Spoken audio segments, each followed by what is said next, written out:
in John Horgan's defense, he is also very gassy. So maybe something just about metallurgical coal has attracted him. He's like, I'm gassy, you're gassy. Let's be gassy together. It's a wonderful day in the homiehood, a wonderful day for a homie. Won't you be my homie to Taro? Former BC Premier John Horgan has joined the board of a coal business, which is shocking, very bizarre news. Here is John Horgan right here. I guess he's like, hey, you know what would be a good look? If I sat in like a stereotypically evil chair. You know what would make me less evil? Sitting on a super evil villain chair. Okay. So this is a super bizarre move from the former premier of British Columbia. He is affiliated with the NDP party. And it seems that now that he is moving on, he's intent on tarnishing his good name and bringing the NDP down with it. It was just the other day on this past weekend when I was saying that, hey, the reason I don't support the NDP is because of the BC NDP and how they basically just have shown that they're another colonizer party. They're willing to send the RCMP into unceded Wet'suwet'en territory, and they don't really care about progressive issues. They're just another party who falls under the neoliberal machine, and this could not be a more clear example of that happening.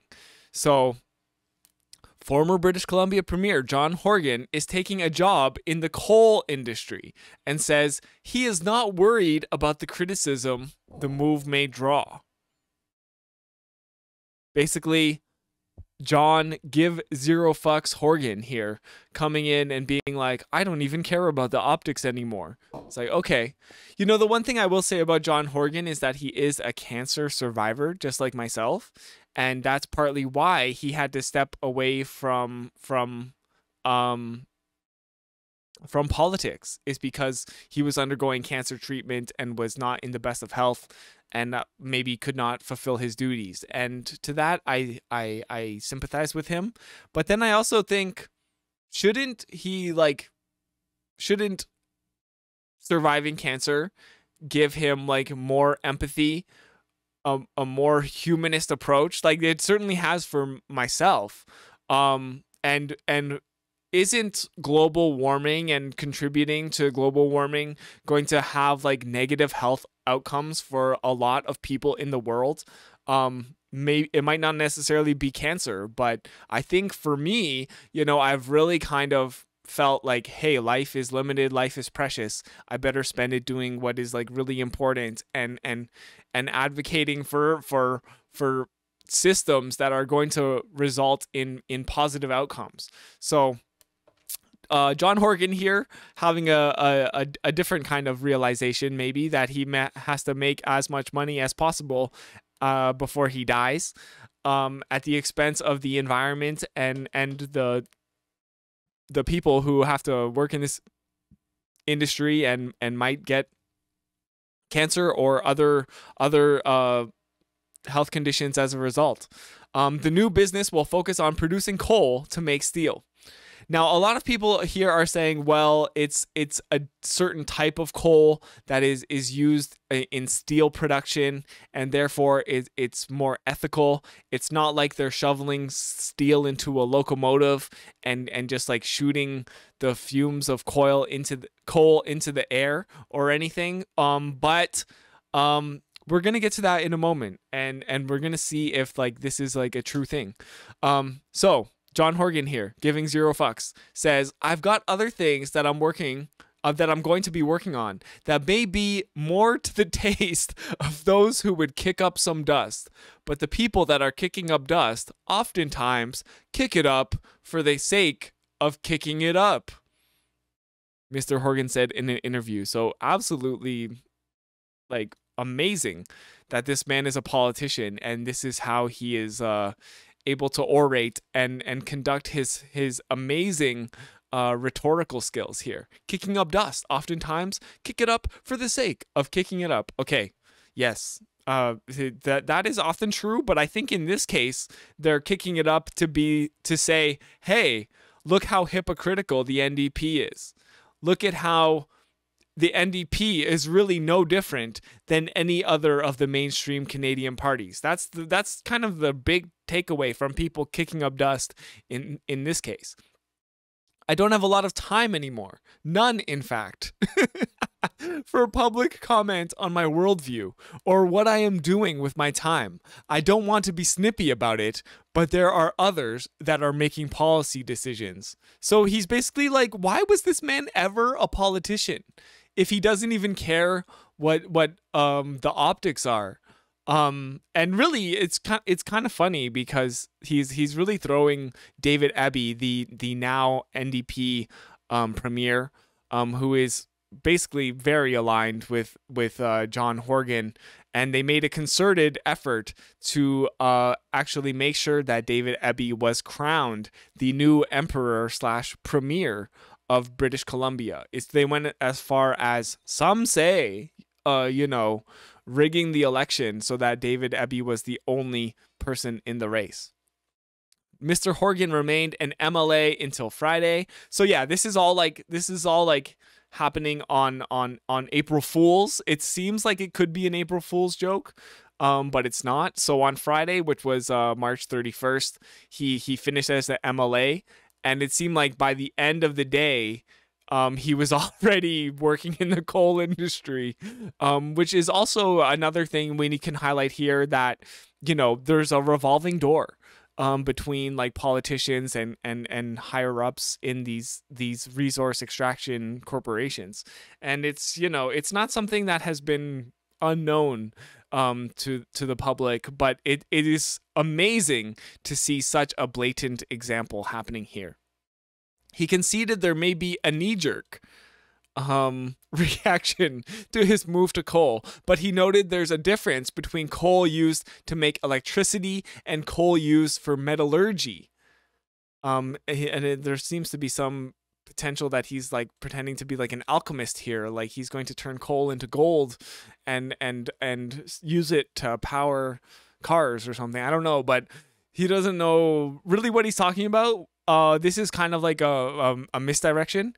While there are better ways to generate electricity, he said, there are not better ways to make steel.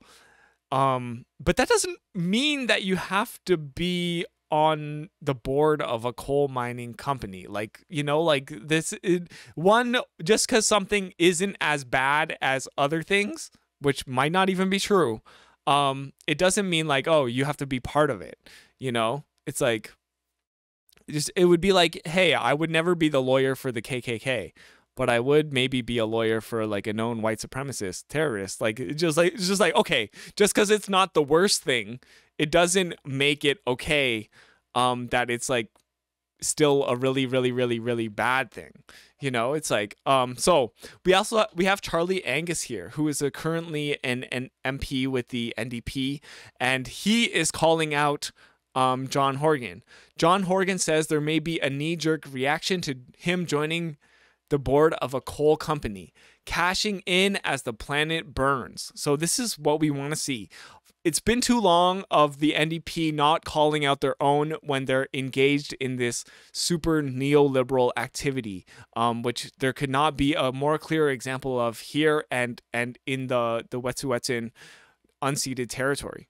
Charlie Angus links this article underneath that says, double the climate impact of methane from metallurgical coal in steel production. So this excuse that John Horgan is using is that, oh, it's metallurgical coal, it's not as bad. It's actually not true. In some cases, and when it comes to methane, it's twice as bad. So a really empty excuse that John Horgan has here. For the underground mines which continue operating, methane mitigation technologies are readily available. Plugging methane leaks is essential, says the report. It states highly polluting coal seems, I guess those are like the veins of coal, I don't know, must remain unmined, as some metallurgical coal is so gassy it can double a batch of steel's warming effect. So, in John Horgan's defense, he is also very gassy. So maybe something just about metallurgical coal has attracted to him. He's like, I'm gassy, you're gassy. Let's be gassy together. And it is safe to say that John Horgan himself will be a top producer of methane into the British Columbia atmosphere. There's a really funny picture here of John Horgan as a 19th century coal miner holding a lump of coal. I'm not really a fan of AI art. I think it's super evil, but there are some applications for it that I think are quite entertaining. And I would say that this is one of them.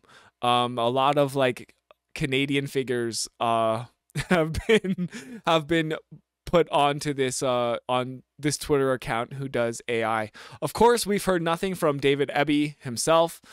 Basically staying out of this, as politicians are known to do when there's an obvious contradiction as to what their party stands for. But it is nice to see Charlie Angus covering it out. David Eby, being a coward here, and probably once upon a time he might have called this out when he was not a politician, but he is one now, and it's maybe more expedient for him to say nothing. A six-fingered man? Oh, is it? Oh, 1, 2, 3, 4, 5. Yeah, there looks like there's 6 fingers and a thumb, or 5 fingers and a thumb. Yeah, look at this. This handwork is really bad. Which tends to be the case with AI. So, it's really disgusting to see. John Horgan, previously, I had it here somewhere, was the mining and energy critic for the BC New Democrats before they held any power, before he became premier. So it's like really weird that he would then turn around after being the premier and join the party. Join the party of coal production and extraction. It's really, really weird. I don't need the light to be shown on me. I just want to do my level best to improve outcomes for everyone around me. Yes, but the problem, John, is that you've surrounded yourself with people who are interested in burning coal and contributing to the environmental crisis that we're facing. That means collaboration and following the leadership that knows better than I, at this point, how to deal with some of the challenges ahead. So he's basically saying here he's not a leader. And he's looking to the experts, whether they're the ones who are part of this corporation that he's joining, or people like, I guess, David Eby, who is the new premier of British Columbia, who is basically the exact same political identity as John Horgan. He is the establishment pick. They basically drafted him as the new premier of British Columbia. So John Horgan here making this admission. I think this is one of the stupidest thing I've ever seen a politician say, saying that I'm not a leader. It's like, bruh, you were the premier. You were the premier. How can you say that you're not a leader? And now you are just in bed with coal barons, and you're willing to go against everything that you once even had the kindness to virtue signal that you cared about. I still can't get over this picture. Like, look at this. He's like, hey, you know what would be less evil? If I sat in an egg-shaped chair. It's like Dr. Claw from Inspector Gadget. It looks like a big red coffin. Yeah. It's like, and it's red. I know. Like, it's like, it makes you think of like evil. And then if he's wearing like a peace pin, it's like, okay, wow. This man does not care about peace. It's Dr. Claw. It's literally Dr. Claw. Except he's not as big of a coward as Dr. Claw, because he's willing to actually show his face. Why not make sure you don't miss the next video by liking, commenting, subscribing, and ringing the bell? Thank you so much for watching. It's my homie 2 Taro. Peace.